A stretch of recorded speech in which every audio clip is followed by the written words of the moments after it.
What's up, everyone? Empires and Puzzles has just given us some really good rare heroes in Season 4, so let's break them down and give them some grades.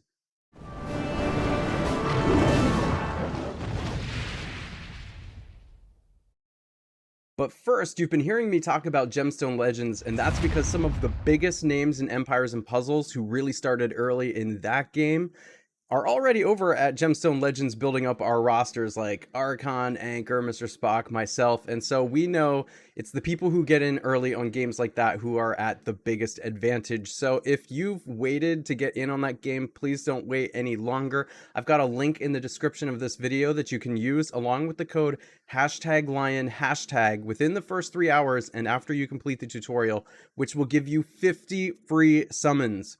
So if you've tried to summon Season 4 and were disappointed with your results, fear not, you don't have to spend any money on Gemstone Legends.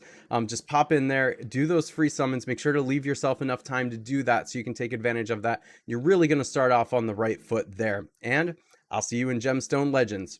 Now, let's talk about the heroes in Empires and Puzzles for Season 4. I have really enjoyed what Empires and Puzzles has done with the rare heroes over the last year or year and a half, because for those of you who have played for a while, you know that they used to be just kind of boring with like one ability that was kind of mediocre. But what they've done recently, and especially with Season 4, is just make some really interesting rare heroes with some very cool abilities. And actually, a lot of the 3-star heroes are acting a lot like some of the 5-star heroes that we've come to know and love. And that just makes the tournament more interesting. I really enjoy the tournament. It's like one of my favorite parts of Empires and Puzzles. And so you do need to have a strong base of 3 and 4-star heroes. And since there's some really interesting 3-star ones now, I'm glad to talk about these. It's not something I used to cover, but now I think I can because they're really cool and interesting. So let's start with Poppy, who's a 3-star Holy Hero Ranger class.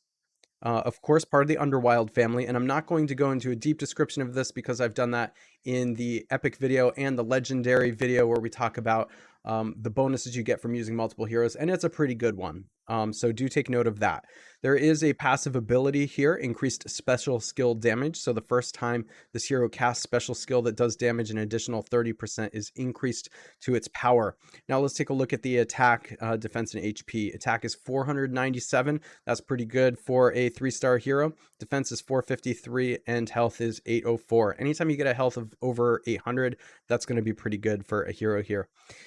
This is a fast hero with Ricochet Bolt, deals 300% damage to the target, and has a 42% chance for additional hits on random enemies up to 3 times.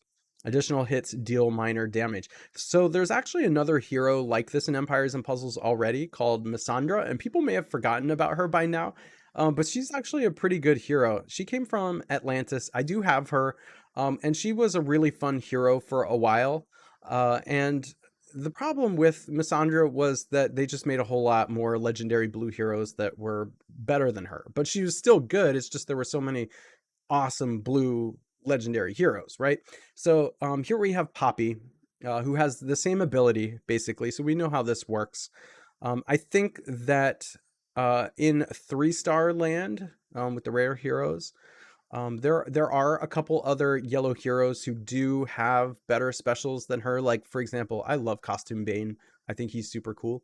And I would probably choose him over Poppy. But Poppy does have a good ability. It just, I think sometimes you're going to find that there are stronger abilities, but if you don't have those, then Poppy is perfectly fine and good. And she actually works really well on defense. The AI, which is sometimes a problem, and the randomness, which is sometimes a problem, is strangely all right on defense with this. So for that reason, I'm going to give Poppy an A-. The ability is relatively straightforward.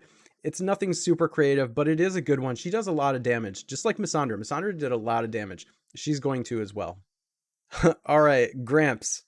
Gramps is a 3-star nature hero. He is cleric class, of course, part of the Underwild family, and has a passive special skill damage reduction ability.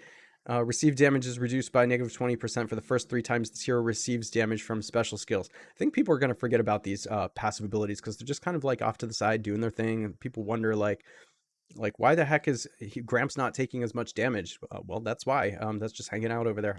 You know what? I'm gonna forget all the time too. With all these passive abilities out now, it's just always in the back of my mind, but not the forefront. And sometimes I forget about them. His attack is 448, which is not great. Defense is 514, and HP is 804. He is a slow hero, so it's like, all right, the attack is kind of low, and he is slow in this day and age where things are really fast. It's kind of a bummer. But then you read his ability, Elder's Remedy. Each fallen ally has a 33% chance to be revived with 23% HP. All allies regenerate a moderate amount of mana over 4 turns. Oh my gosh. This is Albi. This is Albric in 3-star form.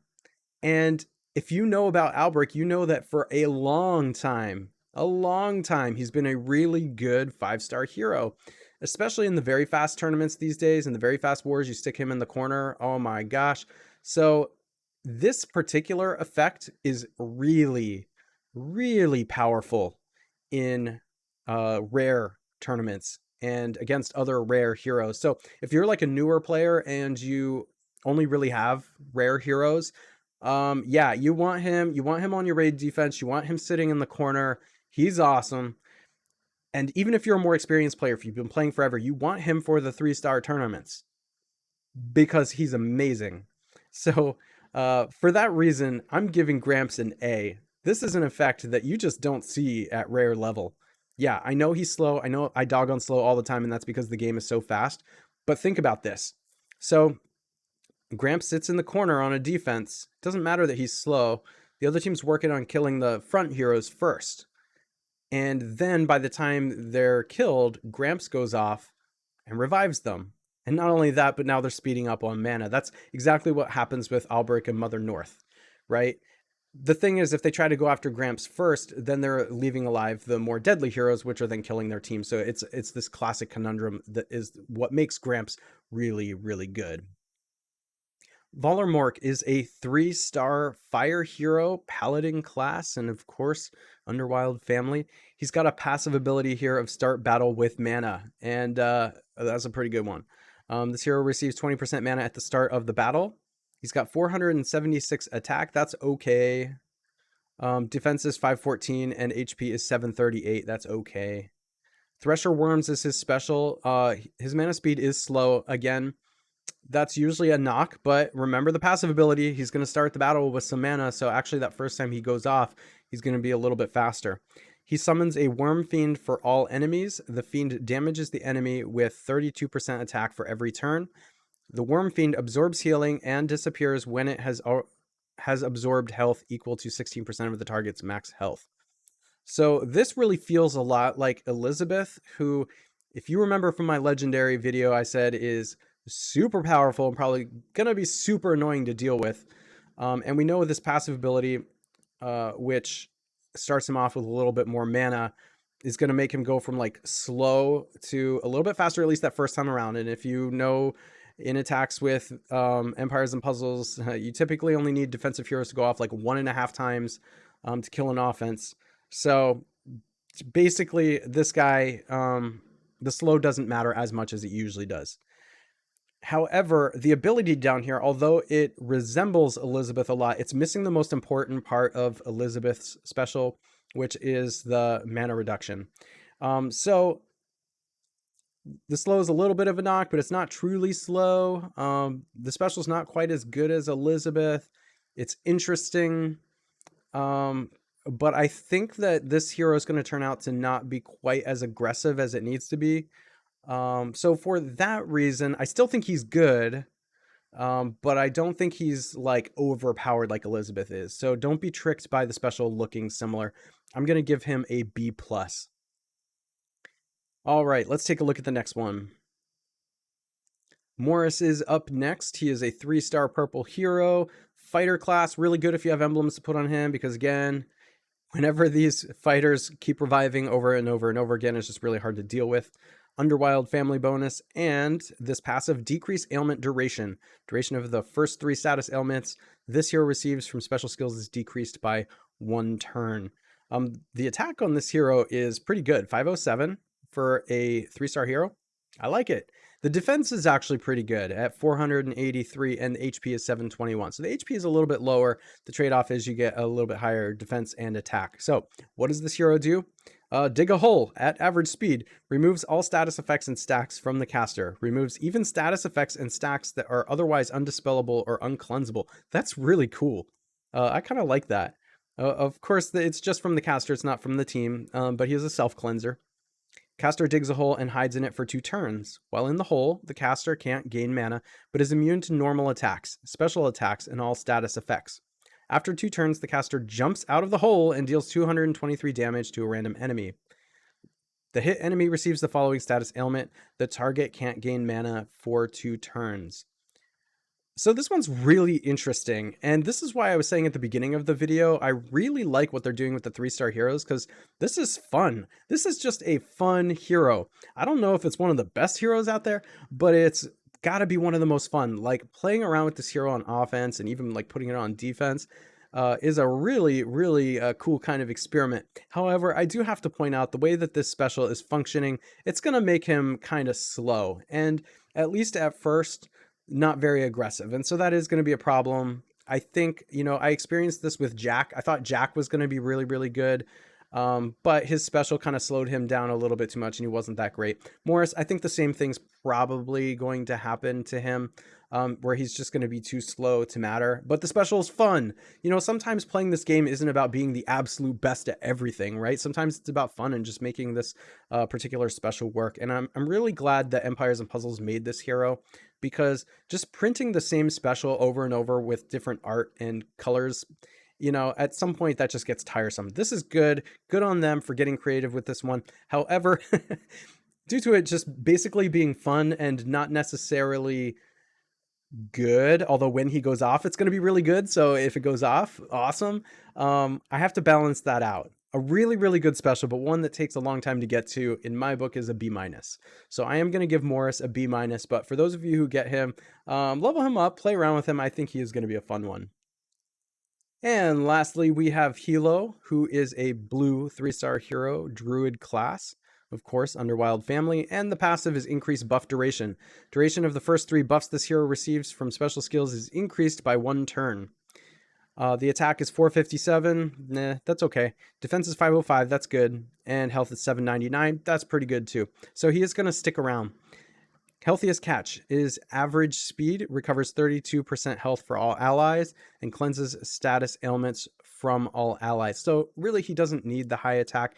It's really that defense and HP that you care more about. But this is actually a relatively rare effect for a rare hero. You just don't see this straight up healing and cleansing of status ailments. So this is really good. It's, been something that's a long time in the making. Like this is an effect that could have been around for a long time and has been at the 5-star level, legendary hero level. So we're starting to see some of these rare heroes take on legendary specials, which is kind of cool. This special is not exciting. It is not new. It's kind of boring, but it's really, really good. Now, the passive ability, I mean, it doesn't really synergize with himself. So, I don't know if that matters so much, but just healing and cleansing is so powerful in this game, and it's needed more than ever at the rare level. So for that reason, I am going to give Hilo an A. You're going to want to level him up for your tournaments, and if you're a newer player, for your wars and raids and things like that. And he's going to be on a lot of teams. He's going to be used on offense. Sometimes you can use him on defense, but the cleansing and healing is just a really valuable, needed effect in this game. So he's a good one. All right, well, hopefully you enjoyed this video. If you did, I would appreciate if you consider giving it a like and subscribing, hitting that bell notification so you know when I drop more of these or go live, and I will catch you in the next one.